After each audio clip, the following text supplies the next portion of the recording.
نحمدہ ونصلی ونسلم علی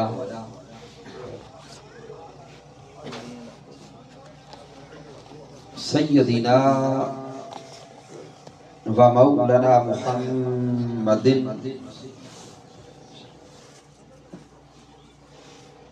نبی الامین المکین الکریم الرؤوف الرحیم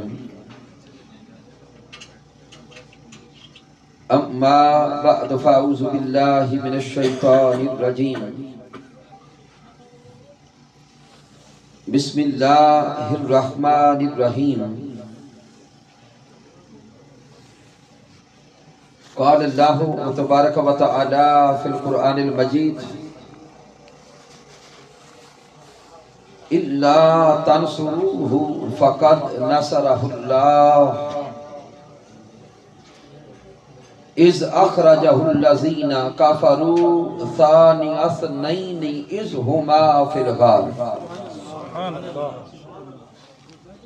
اذ یقول لصاحبہ لا تحزن ان اللہ معنا صدق اللہ مولانا العظیم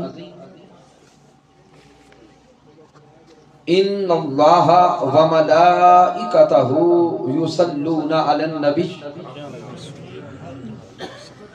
یا ایہا الذین آمنوا صلوا علیہ وسلموا تسلیما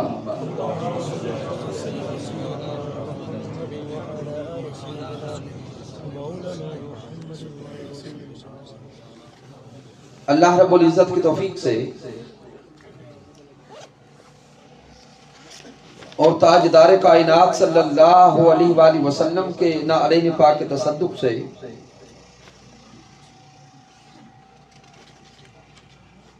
کامرہ کی سرزمین پر ہم ماہانہ درس عرفان القرآن کی اس بابرکت اور باسعادت نشست میں حاضر ہیں مالک کائنات کی بارگاہ اقدس میں دعا کرتے ہیں کہ رب کائنات اس درس عرفان القرآن کے لیے دعوت دینے والوں کو اور سب تشریف لانے والے احباب کو ایک ایک قدم پر لاکھوں کروڑوں اربوں خربوں نیکیاں عطا فرمائے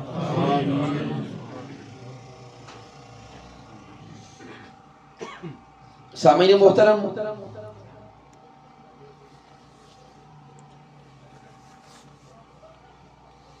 جیسا کہ آپ احباب نے محبت کا اظہار فرمایا، حرمین شریفین کی حاضری کا ذکر ہوا، پھر حضور شیخ الاسلام ڈاکٹر محمد طاہر القادری مدد ذلہ عالی کی محبتوں، شفقتوں اور نوازشات کا ذکر ہوا۔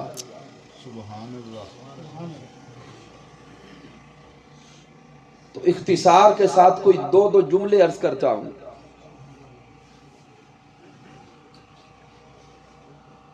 کہ بیت اللہ شریف خانہ کعبہ کی پہلی نگاہ اور روضہ رسول کی آخری حاضری یوں لگتا ہے کہ بندے کی جان لے جائے گی۔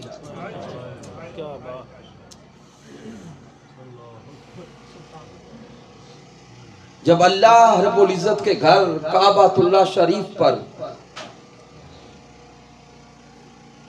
بندے کی پہلی نگاہ پڑتی ہے، انسان اس کائنات سے نکل جاتا ہے۔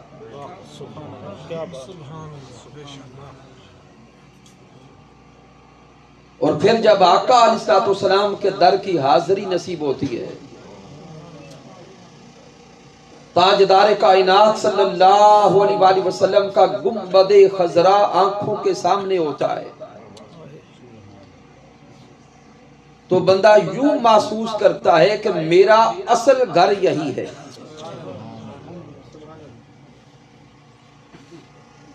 اور سچی بات ہے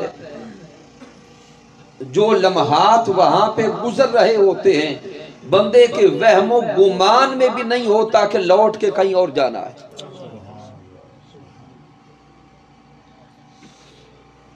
لیکن جب اس دنیا کی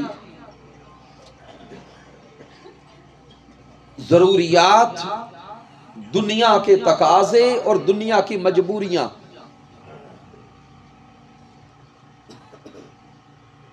یعنی جب ہوٹل والے کہتے ہیں کہ اب وقت مکمل ہو رہا ہے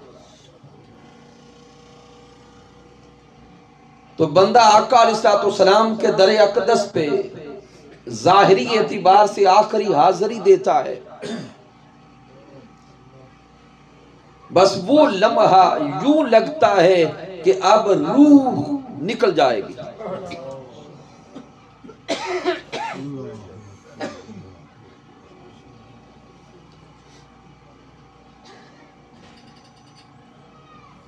بعض لوگ تو شاید کہتے ہوں گے کہ بندہ جب واپس پلٹ آتا ہے تو پھر جانے کی طلب ہوتی ہے. لیکن ہمارے تجربات تو یہ ہیں کہ بندہ وہ ابھی آخری حاضری دے کے ہوٹل تک نہیں پہنچتا دوبارہ تڑپ شروع ہو جاتی ہے. اور شاید یہ کائنات کا واحد مقام ہے جہاں پہ جانے کے لیے بندہ پھر اسی لمحے تڑپنا شروع کر دیتا ہے.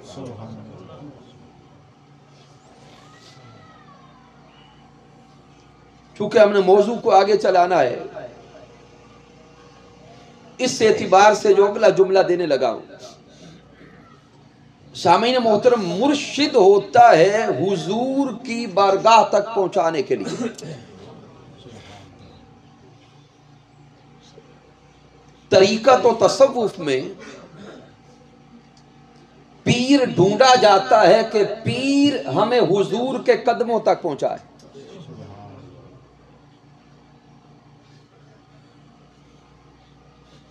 دنیا والوں کا ہمیں نہیں پتا کہ کس کا پیر پہنچاتا ہے یا نہیں پہنچاتا. ہم تو علل اعلان کہتے ہیں مالک کائنات نے ہمیں وہ مرشد دیا ہے جس نے بازو پکڑ کے تاجدار کائنات کے قدموں تک پہنچا دیا.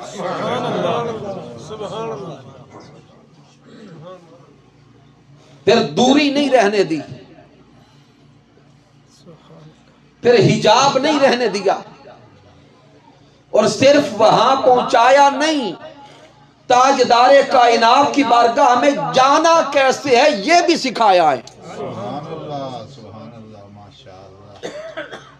اس بارگاہ کے آداب کیا ہیں؟ اس بارگاہ اقدس میں حاضر ہو کر اپنی آنکھوں کو حضور کے روضہ اقدس پہ لگانا کیسے ہے؟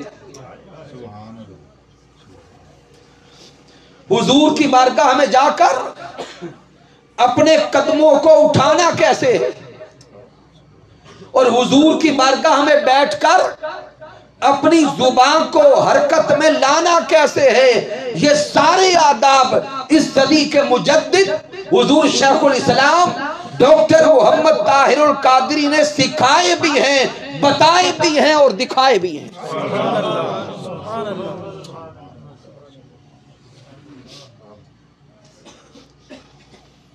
حضور شیخ الاسلام کا جو معمول ہم نے دیکھا ہے، نماز تہجد اور نماز فجر کے لیے مسجد نبوی شریف میں حضور شیخ الاسلام دروازے بدل بدل کے آتے تھے.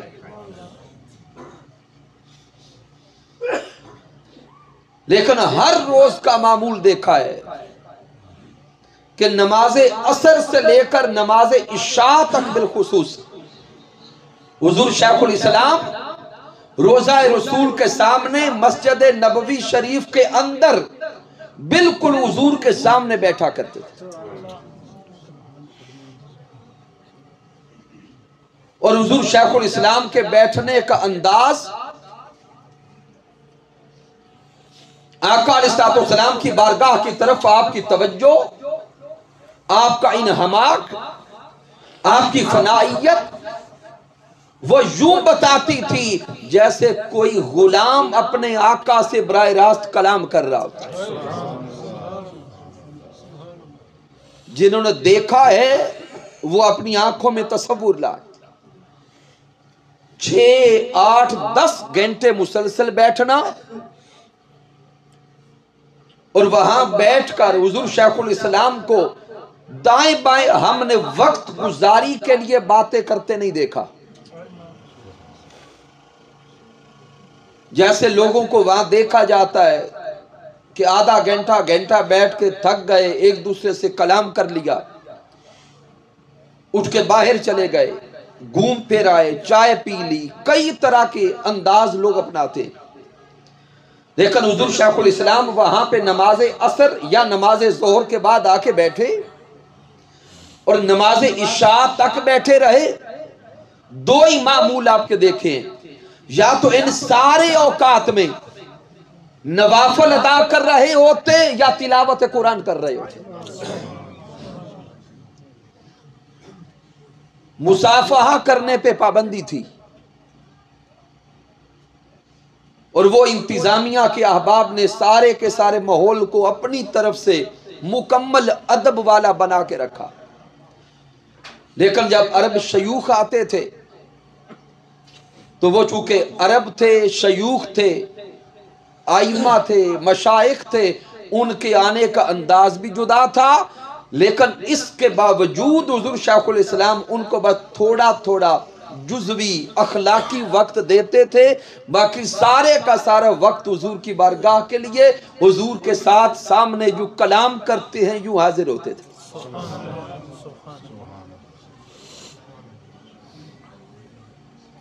تو باقی کیا کہیں کہ آنکھ والا تیرے جوبن کا تماشا دیکھے، دیدہ کور کو کیا نظر آئے، وہ بیچارہ کیا دیکھے۔ تو سامعین محترم، ان چند ابتدائی جملوں کے بعد جس موضوع کی طرف آپ کی توجہ آج کے درس عرفان القرآن کے لیے لانا چاہتا ہوں، چونکہ پچھلا مہینہ جمادی الثانی گزرا ہے اور ماہ رجب کا چاند نظر آ چکا ہے۔ جمادی الثانی کو نسبت ہے حضرت صدیق اکبر سے،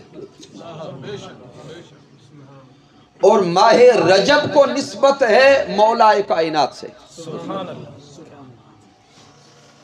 تو آج اختصار کے ساتھ آغاز حضرت صدیق اکبر رضی اللہ تعالیٰ عنہ کے ذکر سے کرتے ہیں، اور اختتام پر ذکر صدیق اکبر کے ساتھ ذکر مولا کائنات کو جوڑ لیں گے۔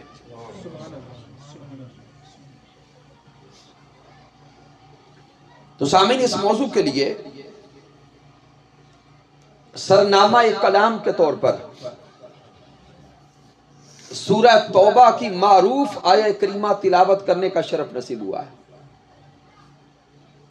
یہ سورہ توبہ کی آیہ کریمہ نمبر 40 ہے،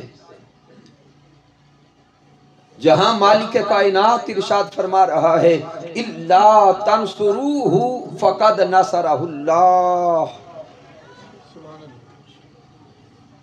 کہ اگر تم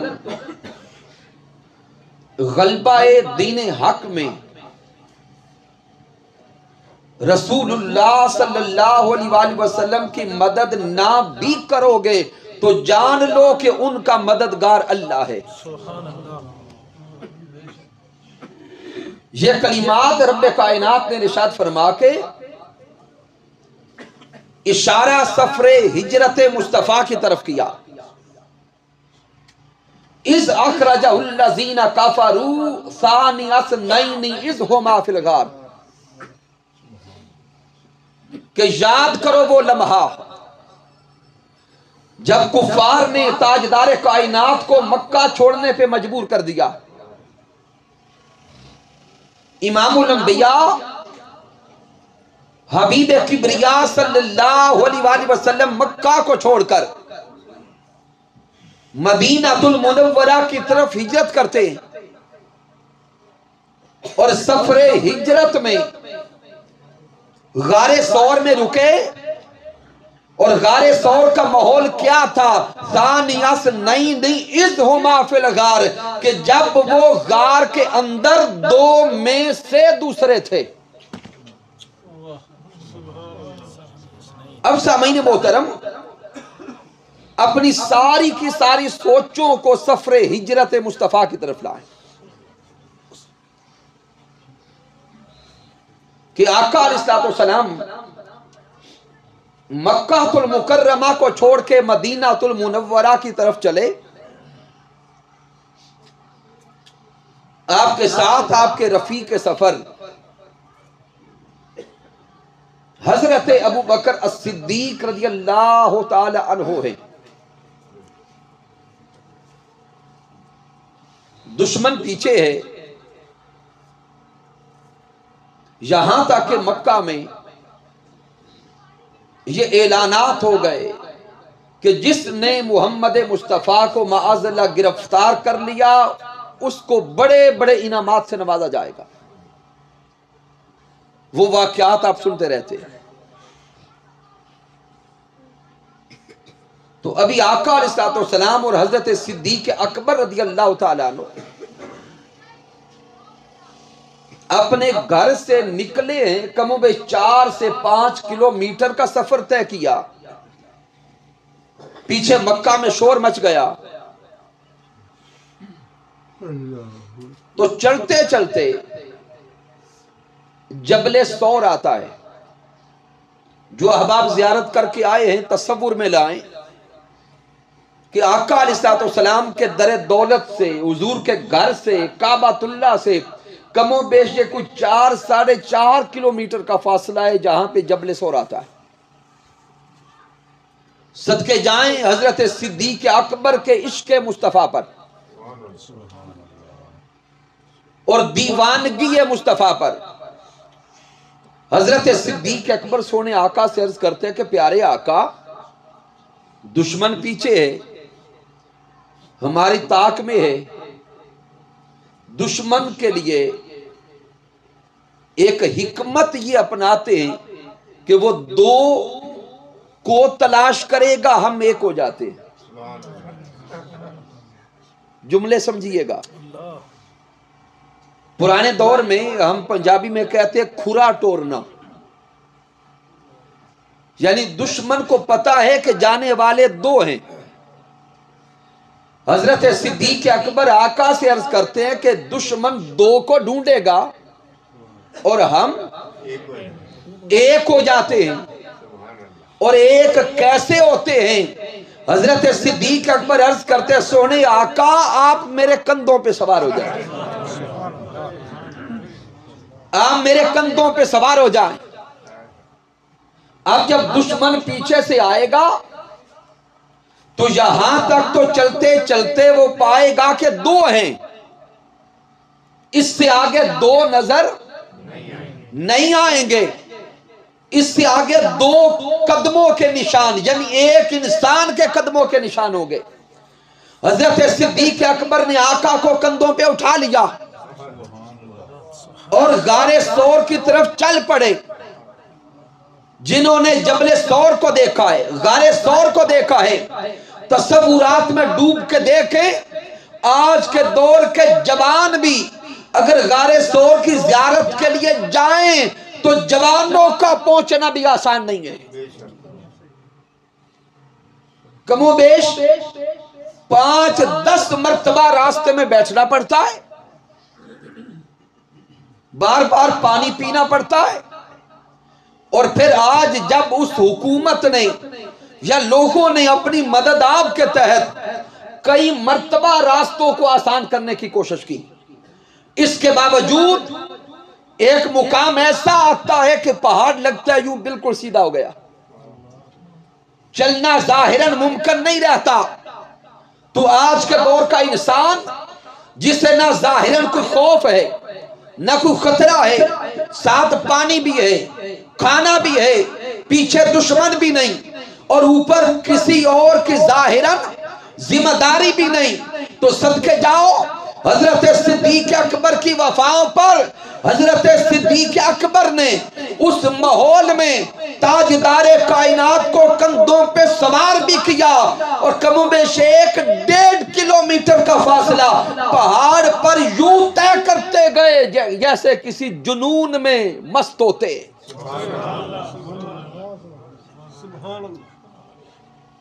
غار سور میں چلے گئے۔ اب جب غار میں ہیں تو رب کائنات اب فرما رہا ہے ثانی اثنین اذ ہما فی الغار، کہ جب غار میں وہ دو میں سے دوسرے تھے، دو میں سے دوسرے۔ اب سارے پڑھے لکھے احباب بیٹھے ہیں، تھوڑا غور کیجئے گا، اگر رب کائنات غار والی دو ہستیوں کا ذکر کرنا چاہتا ہے تو بھئی اللہ کا کلام ہے، رب کائنات دونوں کا نام لے لیتا۔ کیا اللہ کو معاذ اللہ کسی نے روکا تھا؟ بولیں گے نہیں۔ تو مالک کائنات کو جب نہ کوئی روکنے والا نہ کوئی ٹوکنے والا، تو ذہن سوال کرتا ہے مولا سیدھا نام لیتا کہ دو میں سے دوسرا تو کسے کہتا ہے؟ لیکن اس مولا کا انداز کلام دیکھیں، انداز بیان دیکھیں، رب صرف اتنا اشارہ کرتا ہے کہ دو میں سے دوسرے تھے۔ انسانی ذہن سوچ میں پڑ گیا کہ مولا اب غار کے اندر تو دو میں سے دوسرا کسے کہتا ہے؟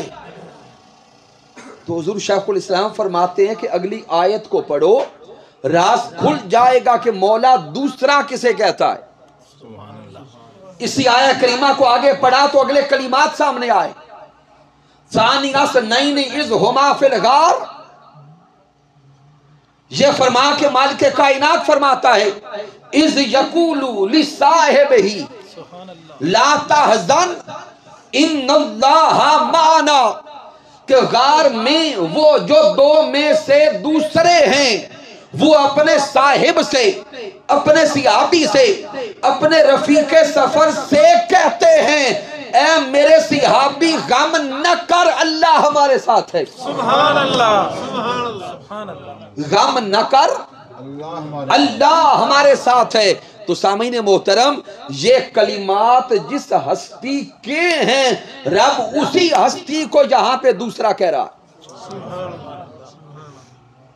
تو اب پھر اور غور کریں، اس یقولو لصاحبہ لا تحزن پر، تو یہ کلمات تو پیارے آقا کے ہیں۔ تاجدار کائنات حضرت صدیق اکبر سے فرما رہے تھے اے میرے یار غم نہ کر۔ تو ان کلمات نے یہ وضاحت کر دی کہ مالک کائنات اس مقام پر دو میں سے دوسرا پیارے مصطفیٰ کو فرماتا ہے۔ تو اب سامعین، اگر ہستیاں دو ہیں، ایک کو میرے رب نے دوسرا فرما دیا تو پھر دوسرا کس نمبر پہ آیا؟ پہلے نمبر پہ۔ بھئی ایک ہے تو کوئی دوسرا ہوگا۔ کاؤنٹنگ کا اصول کیا ہے؟ ایک کے بعد دوسرا آتا ہے۔ تو جب مالک کائنات نے ایک ہستی کو دوسرا فرما دیا تو بخود دوسری ہستی پہلی کہلائے گی۔ اب انسان رب کی بارگاہ میں سوال کرتا ہے اے رب کائنات، ثانی اثنین اذ ہما فی الغار فرما کر تو نے ذات حبیب کو دوسرا کہہ دیا، تو اب مولا بتا تاجدار کائنات شان میں تو دوسرے ہو نہیں سکتے، مقام میں تو دوسرے ہو نہیں سکتے، عظمت و رفعت میں تو دوسرے ہو نہیں سکتے، چونکہ تاجدار کائنات آقا ہیں، صدیق اکبر غلام ہیں، تاجدار کائنات نبی ہیں، صدیق اکبر امتی ہیں۔ اے مولا اب یہ بتا تو صدیق اکبر کو پہلا کس اعتبار سے کہتا ہے، کس جہت سے کہتا ہے؟ تو حضور شیخ الاسلام فرماتے ہیں اسی آیت کو بار بار پڑھو، سارے راز کھلتے جائیں گے۔ رب کائنات سفر ہجرت کو بیان کرتا ہے، غار سور کے واقعے کو بیان کرتا ہے۔ تو غار سور کے دروازے پہ دیکھو جب غار کے دروازے پہ پہنچے، ایک صدیق اکبر تھے، ایک پیارے مصطفیٰ تھے۔ صدیق اکبر حضور سے عرض کرتے ہیں، اے سونے آقا، ابھی آپ باہر رک جائیں، غار کے اندر پہلے میں جاتا ہوں۔ سبحان اللہ۔ اے پیارے آقا، ابھی آپ باہر رک جائیں، غار کے اندر پہلے میں جاتا ہوں، غار کی صفائی کرتا ہوں، ستھرائی کرتا ہوں، سوراخ بند کرتا ہوں، پہلے غار کو آپ کی میزبانی کے قابل بناتا ہوں۔ صدیق اکبر غار کے اندر گئے، غار کو صاف کیا، ستھرا کیا، سوراخ بند کر کے اپنی سیج بچھا کر، گود بچھا کر حضور کو بلاتے ہیں، اے میرے مصطفیٰ، اب غار کے اندر تشریف لائیے، آپ کے لیے عشق و محبت کا بستر تیار ہو چکا ہے۔ سبحان اللہ۔ نعرہ تکبیر، اللہ اکبر۔ نعرہ رسالت، یا رسول اللہ، نعرہ رسالت، یا رسول اللہ، نعرہ حیدری، یا علی۔ تو حضرت صدیق اکبر رضی اللہ تعالی عنہ کا یہ عمل مالک کائنات کو اتنا پسند آیا، حضرت صدیق اکبر کی یہ دیوانگی مالک کائنات کو اتنی پسند آئی کہ رب کائنات ثانیت نہیں اذ ہما فی الغار کے کلمات کے ساتھ حضرت صدیق اکبر کی اداؤں کو بھی محبت سے بیان کرتا ہے، اور یہ ثانی اثنین کے الفاظ کے اندر صدیق اکبر کو لپیٹ کر بیان یہ دینا چاہتا ہے، ارے غار میں صدیق اکبر کو دیکھو، ابو بکر ذات مصطفیٰ میں اتنا فنا ہو چکا تھا کہ اب وہ دو نہیں تھے، وہ ایک بن چکے تھے۔ سبحان اللہ۔ حضرت صدیق اکبر رضی اللہ تعالی عنہ حضور کی ذات میں فنا ہو چکے تھے۔ اب سامعین محترم، میں جان بوجھ کر خاص نکات کی طرف آپ کو لا رہا ہوں، عمومی واقعات کو نہیں چھیڑ رہا، کیونکہ آپ خاص لوگ بیٹھے ہیں۔ آپ کی توجہ ایک خاص اور اہم نقطے کی طرف دلوانا چاہتا ہوں، تھوڑا غور کریں اور سوچیں کہ پیارے آقا علیہ السلام اور حضرت صدیق اکبر رضی اللہ تعالیٰ عنہ 2 یا 3 دن غار ثور میں کیوں رکے؟ غار ثور میں رکنے کا سبب کیا ہے؟ عرف عام میں یہی بیان کیا جاتا ہے کہ دشمن پیچھے تھا، دشمن سے بچنے کے لیے غار میں رک گئے، اور ظاہری واقعہ بھی یہی بتاتا ہے کہ جب آقا علیہ السلام چل پڑے، دشمن پیچھے گرفتار کرنے کے لیے تھا، آقا علیہ السلام اور صدیق اکبر غار میں رک گئے۔ لیکن سامعین یاد رکھ لیں، آقا علیہ السلام دشمن سے بچنے کے لیے غار میں نہیں رکے، سبب دشمن سے بچنا نہیں تھا۔ اب اگر کسی جوان کا ذہن پھر سوال کرے کہ علامہ صاحب ابھی سارے کے سارے واقعے کو سیاق اور سباق کے ساتھ ملا کے یہی تو آپ نے خود بیان کیا، تو پھر کیا آقا علیہ السلام دشمن سے بچنے کے لیے غار ثور میں نہیں رکے؟ نہیں، وہ ظاہری ماحول جو تھا سو تھا۔ آپ کہیں گے علامہ صاحب ہمارا ذہن دلیل کے بغیر نہیں مانے گا، تو میں دلیل دینے لگا ہوں۔ سامعین محترم، اگر دشمن کا خوف ہوتا اور دشمن کے ڈر سے غار ثور میں چھپے ہوتے، تو جب میرے آقا علیہ السلام مکہ المکرمہ اپنے گھر سے نکل رہے تھے تو حضور کے دروازے کے باہر کا ماحول کیا تھا؟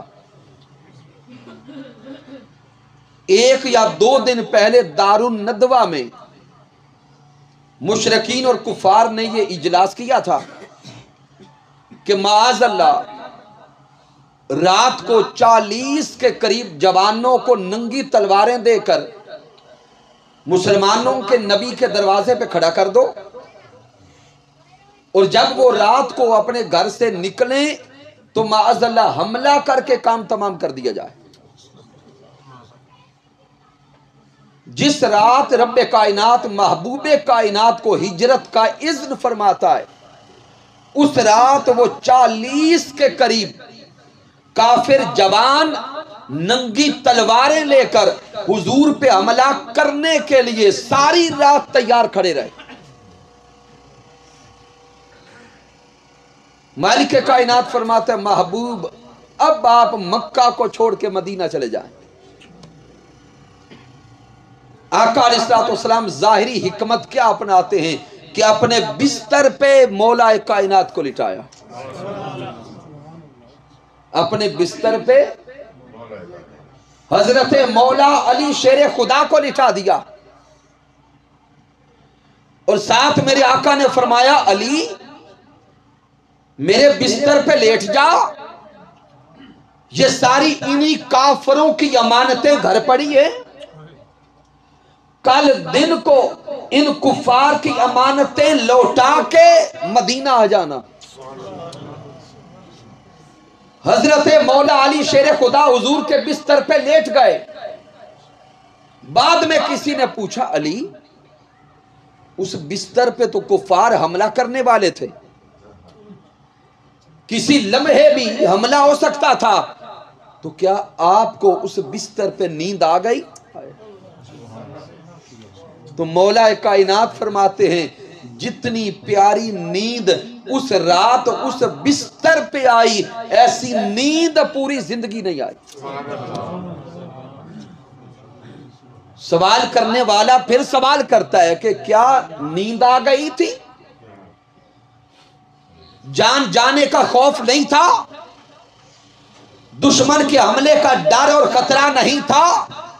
حضرت مولا علی شیر خدا فرماتے ہیں ارے دشمن کا خوف کیوں رہتا جب میرے محبوب نے فرما دیا تھا علی یہ امانتیں کل ان مکہ والوں کو لٹا کر مدینہ چلے آنا۔ جب میرے مصطفیٰ نے فرما دیا تھا کہ علی امانتیں بھی لوٹاؤ گے، مدینہ بھی آؤ گے، اب یہ 40 دشمن تو کیا 40 لاکھ بھی حملہ کرنے والے ہوتے تو مجھے خوف و خطرہ نہ ہوتا، کیوں جو مصطفیٰ نے کہہ دیا تھا وہ ہو گیا تھا۔ سبحان اللہ، سجدہ۔ مولا علی شیر خدا کو بستر پہ لٹایا، دشمن دروازے پہ کھڑا ہے، میرے آقا علیہ السلام نے نیچے سے کنکریاں اٹھائیں، ان کفار جوانوں کی طرف پھینکی، ان کی بینائی جاتی رہی، اور تاجدار کائنات انہی تلواروں کے سائے سے گزر گئے۔ میں وقت بچانا چاہتا ہوں، بات کو یہاں لمبا نہیں کرنا چاہتا۔ آقا علیہ السلام دشمن کی تلواروں کے سائے سے گزر گئے۔ ارے اب میرے اگلے سوال پہ توجہ کرنا کہ آقا علیہ السلام پھر غار ثور میں کیوں رکے، کہ جب دروازے پہ دشمن کھڑا تھا اور دشمن کی تلواروں کے درمیان سے نکل گئے، وہ رب جو دروازے پہ کھڑے دشمن کی ننگی تلواروں سے بچا سکتا ہے، تو کیا وہ دشمن سے بچا کے سیدھا مدینہ نہیں پہنچا سکتا؟ بولیے گا۔ وہ رب کائنات جس نے محبوب کے دروازے پر دشمن کی تلواروں سے بچایا، کیا وہ غار ثور میں چھپانے کا محتاج تھا؟ نہیں تھا۔ تو سمجھ آ گئی کہ تاجدار کائنات دشمن کے خوف سے غار میں چھپنے کے محتاج نہ تھے۔ پھر سوچئے گا میرے حضور غار میں 2 یا 3 دن کیوں رک گئے؟ تو سامعین محترم، حضور شیخ الاسلام کے خطابات کو سنیں اور عرفا کی کتب کو پڑھیں۔ آقا علیہ السلام حضرت صدیق اکبر کی وفاؤں کا صلہ دینا چاہتے تھے۔ سبحان اللہ، واہ واہ واہ، کیا میرے پیارے آقا حضرت صدیق اکبر کی قربانیوں کا صلہ دینا چاہتے تھے کہ حضور کے صحابہ میں، حضور کے رفقا میں حضرت صدیق اکبر وہ صحابی ہیں جنہوں نے حضور کے قدموں پہ سب سے زیادہ مال قربان کیا۔ صدیق اکبر وہ صحابی ہیں جنہوں نے سارا مال نعلین مصطفیٰ پہ قربان کر دیا۔ صدیق اکبر وہ عاشق ہیں جنہوں نے پورا خاندان نعلین مصطفیٰ پہ قربان کر دیا۔ صدیق اکبر وہ صحابی ہیں جنہوں نے اپنی جان ذات مصطفیٰ پہ قربان کر دی۔ تاجدار کائنات کے سامنے حضرت صدیق اکبر کی وفائیں بھی تھیں، صدیق اکبر کی قربانیاں بھی تھیں، صدیق اکبر کی جان نثاریاں بھی تھیں۔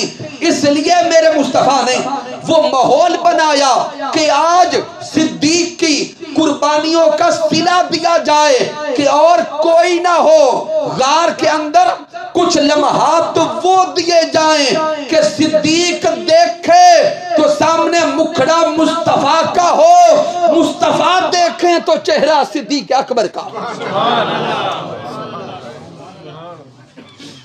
میرے آقا علیہ السلام نے حضرت صدیق اکبر رضی اللہ تعالیٰ عنہ کی وفاؤں کا صلہ دیا۔ اور سوچو تو صحیح، محب کی وفاؤں کا صلہ کیا ہوتا ہے؟ محب دن رات یہی کہتا ہے سونیا ایک میں ہوں فقط تو ہو اور عالم ہو۔ صدیق اکبر تو ہمیشہ تڑپ تڑپ کے کہتے ہوں گے سونیا یہ ساری قربانیاں اسی لیے دے رہا ہوں، کوئی تو وہ لمحہ عطا کر کہ خلوت ایسی ہو اور کوئی نہ ہو، صرف تو ہو۔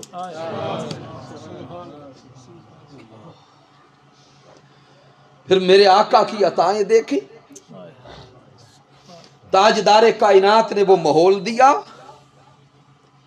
غار ثور ہے، اب غار کے اندر جا کے دیکھیں تیسرا بندہ تو آ ہی نہیں سکتا، اور جو دو آتے ہیں ان کی بھی کیفیت یہ ہے، ایک کی گود ہوتی ہے دوسرے کا سر ہوتا ہے۔ صدیق اکبر رضی اللہ تعالیٰ عنہ کی گود ہے، آقا علیہ السلام کا سر اقدس ہے، اور صدیق اکبر نے پتہ نہیں کتنی بار عشق و مستی میں مچل کے آنسو بہائے ہوں گے۔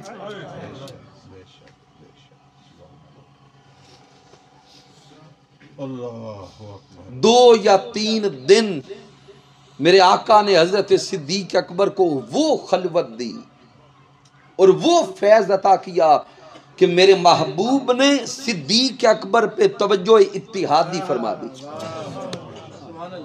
توجہ اتحادی فرما دی۔ حضرت صدیق اکبر کا من تو حضور کی ذات میں پہلے فنا تھا، اب تن بھی ایسا فنا ہوا کہ صدیق اکبر پہ سارا رنگ محمد مصطفیٰ کا چڑھ گیا۔